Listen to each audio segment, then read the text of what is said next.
So, friends, we're learning about the Megillah in preparation for Purim. So, at the end of the Megillah, you read the following pasuk. The pasuk says, "Kimu v'kibulu haYehudim."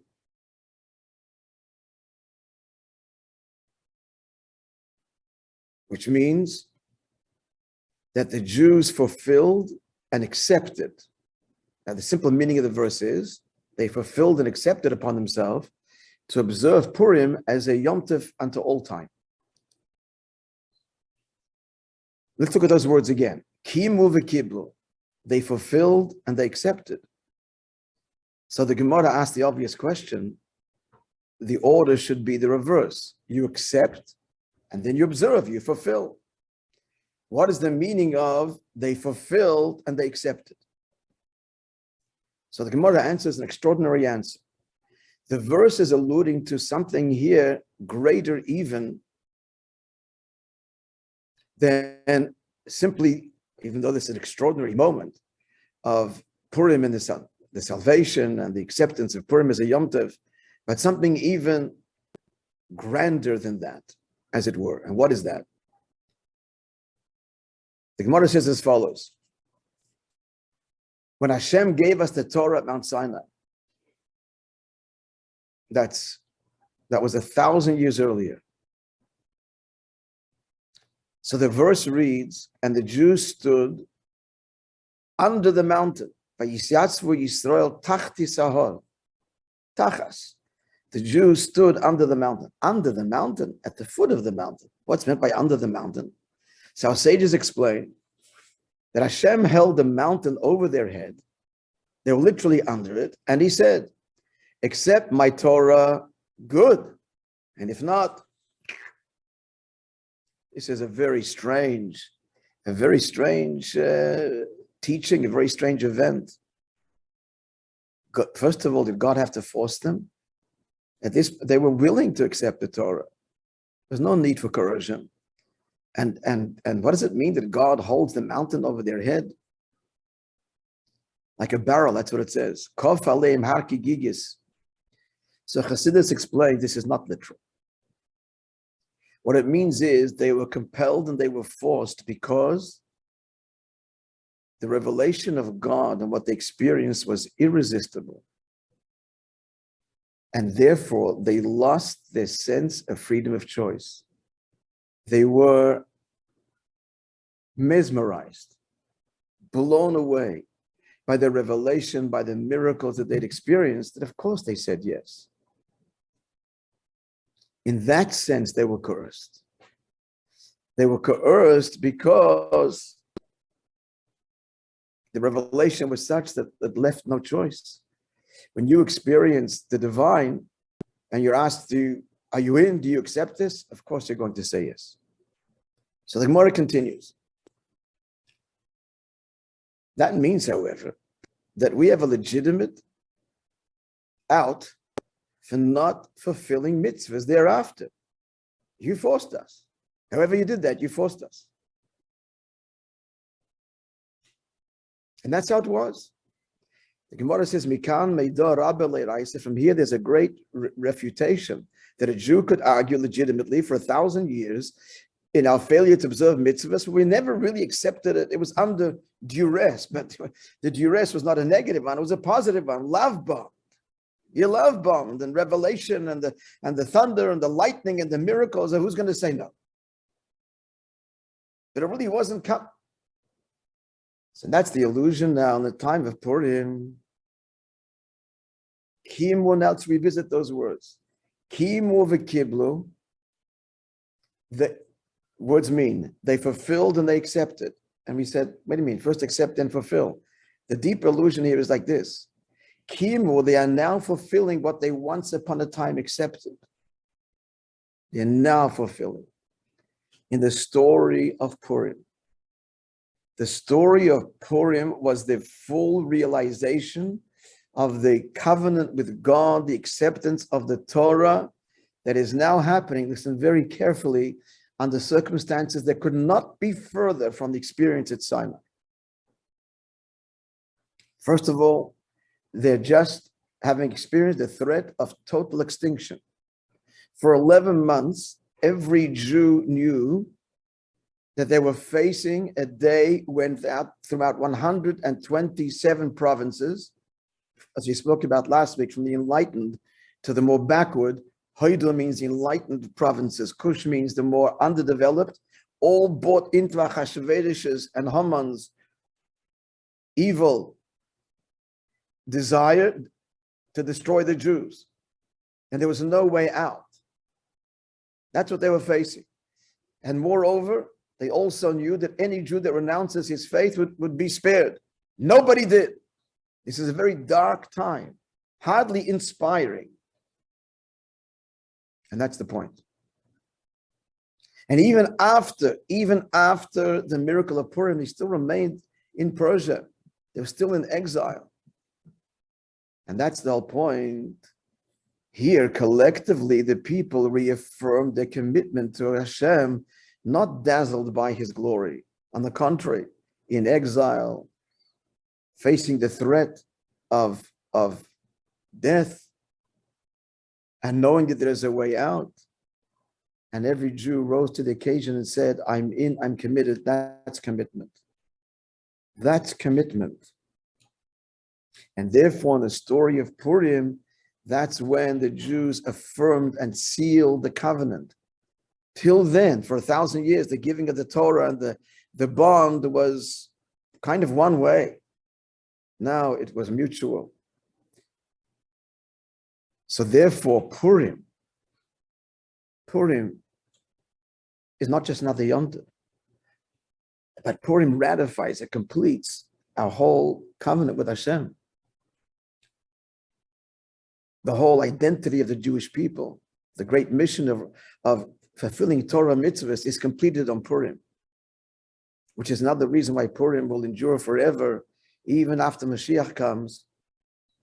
And the other holidays will no longer be observed or necessary. Purim is forever. Because Purim completes the covenant. And friends, in simple language, what does this mean? The giving of the Torah, friends, you know what that's like? It's a marriage, as we talk about all the time. In fact, as you know, many of the customs that we have for a Jewish marriage are all emulating what happened at Sinai. In fact, the chuppah hovering over bride and groom is the symbolic mountain that Hashem held over their head. It's a custom that the parents hold lit candles as they circle bride and groom. That's because the Torah describes revelation at Sinai accompanied with fire. Bride and groom do not go alone. They're led to the chuppah so they don't run away. At least he doesn't run away. But really, the reason is because at Sinai, Moishe Rabbeinu was God's attendant, and Aaron, the high priest, was our attendant that brought Chas and Kala, you and us and Hashem, to get onto the chuppah. That's why the minig, that the custom, the bride and groom are led. This is reenacting Sinai, Moishe and Aaron.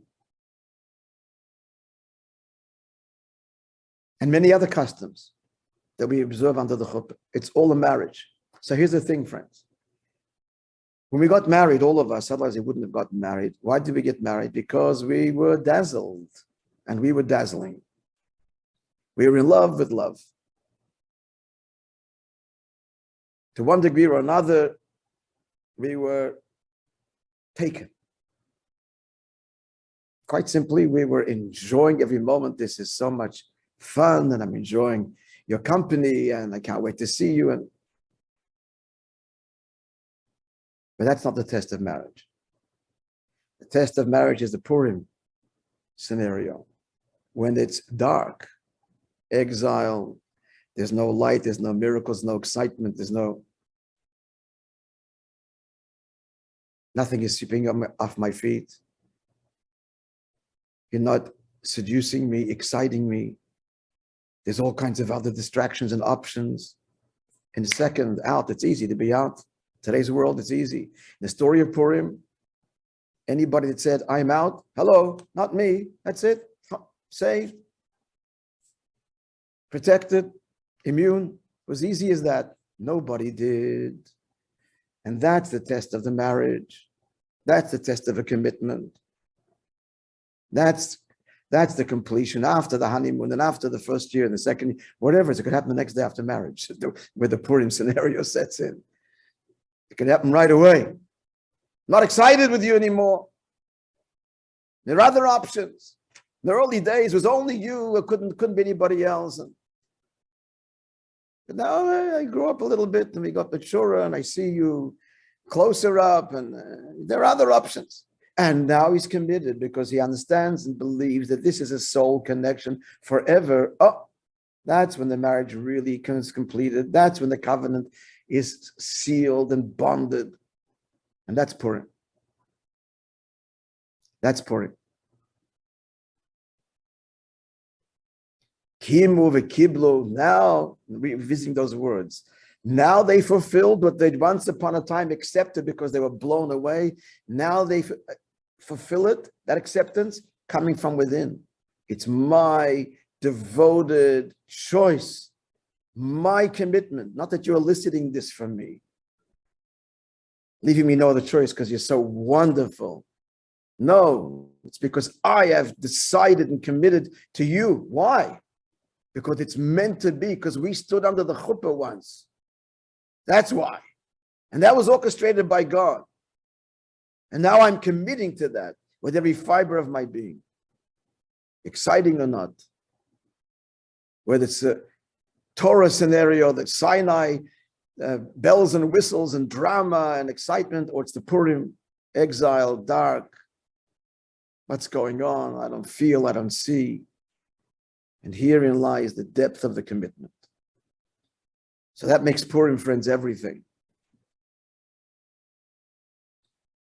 I'm going to add one more thing and then a question, God willing, we'll deal with next week. First, I want to add something we're going to say tonight, Kiddush, so I want you to appreciate this. We're going to hold a cup of wine in our hand and we're going to say, YOM HASHISHI.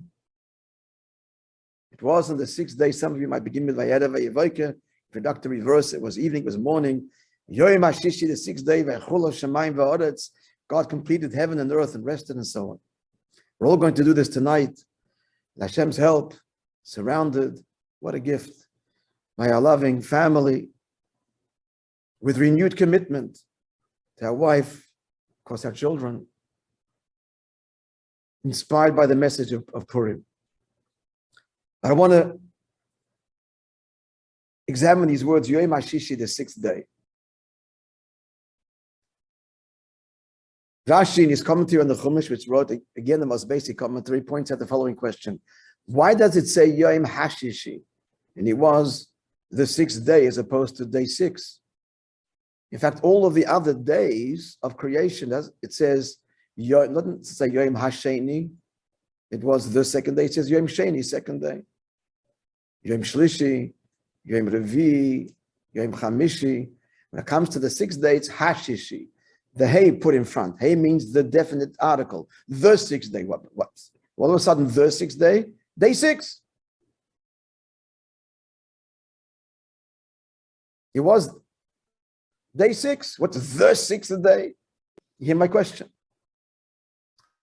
So Rashi explains from our sages, because it's an allusion to the sixth day of Sivan. That's when the Torah was given 2,448 years later. Meaning to say like this. Hashem, when he created the world, he said, as it were, it's a beautiful world.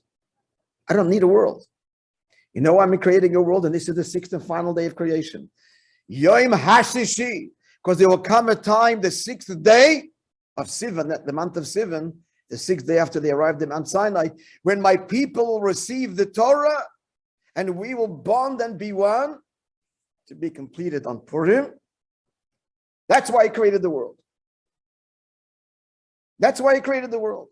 So YOM HASHISHI, the sixth day, is an allusion to an event that will happen much later, the sixth day of the month, not of the week, of the month of Sivan, when the Jews will receive the Torah. And that justifies the whole creation. What I want this world to be is a godly world where you and I are one. And how does this happen? Through Torah and mitzvahs. That's the reason I created the world, so that it be a home that you and I share. So what am I telling you, friends? We hold our cup in our hand tonight.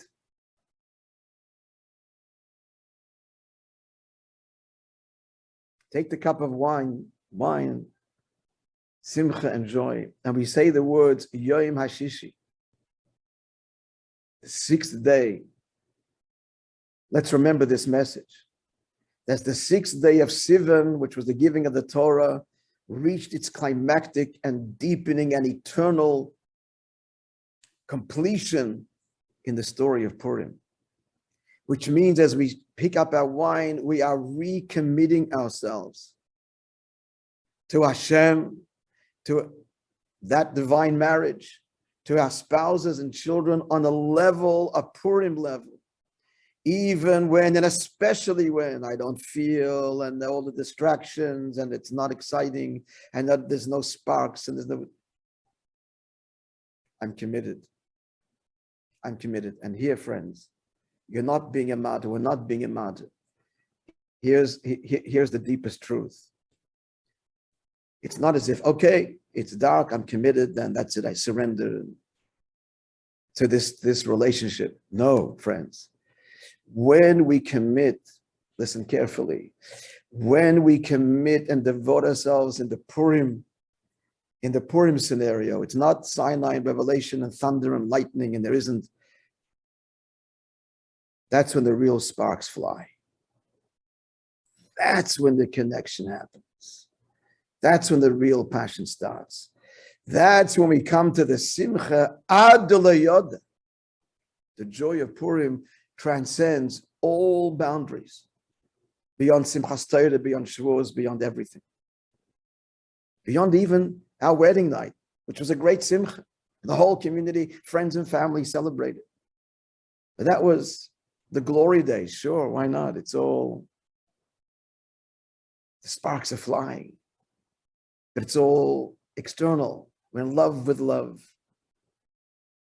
Now, when that connection, the YOM HASHISHI, which is the completion of the covenant at Sinai, the sixth day, now that it comes from the Purim, it comes deeply from within because of a deep faith and commitment and a deep sense of privilege to have God has brought to me my soulmate and my children. You brought us together. It's all divine because we are one. And now you commit.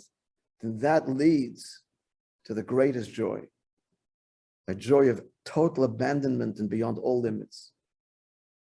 That's the simcha of Purim, which we reconnect to not just on Purim, every day and every Friday night, every Shabbos, as we say those words, YOM HASHISHI. And no surprise that before that we sing the HASHISHI. HASHISHI has many levels to it. It refers to us and Hashem, but our spouses. We pause a whole week, we're running, we're doing, we don't have time to think. We've got to put the bread on the table, and we've got to be successful, and we're going to run to shul, and we're going to learn it. For a moment, there's a pause. Friday night, close the eyes before the Kiddush. Shabbos is descendants, a moment of introspection. The word Shabbos, tashuv, same letters as the word tashuv, which means to go inwards. Shin bet taf. Rearrange means go in. Wait a second. Wow, what a privilege, gift Hashem has given me. And therefore, Shabbos elicits a deeper, ever deepening devotion. It comes from a quiet, serene, and deep place in the heart where I know the truth that there's no greater gift that Hashem has given me. And so even when it's the Purim environment, there's all kinds of other options and temptations, and just the spark, the fire, the excitement is gone. I commit. And the promise, that's when the fire comes back. much deeper and real and enduring fire. The Eish Tamid, the enduring fire that burns on the altar, that cannot be extinguished. It only comes when I devote in a selfless way. Not what I'm getting, but what I'm giving. That's when the fire comes back. The sparks fly, and they are eternal. It's an eternal fire that no force in the world can ever douse.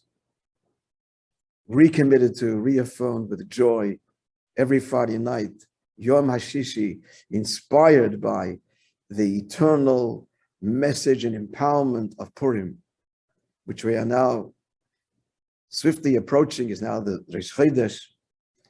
So dear friends, I wish you all a Shabbos, a truly joyous Shabbos. May Hashem, like the story of Purim, turn things around, Gewalt and Geschwigen, our brothers and sisters in Ukraine. I know you're following all the stories as much as you can, but it's not enough to follow the stories. Tzedakah, to heal them, learn, dedicate to them. The shluchim, as you all know, either they left with their communities, or if the community didn't, they stayed with them under fire, literally.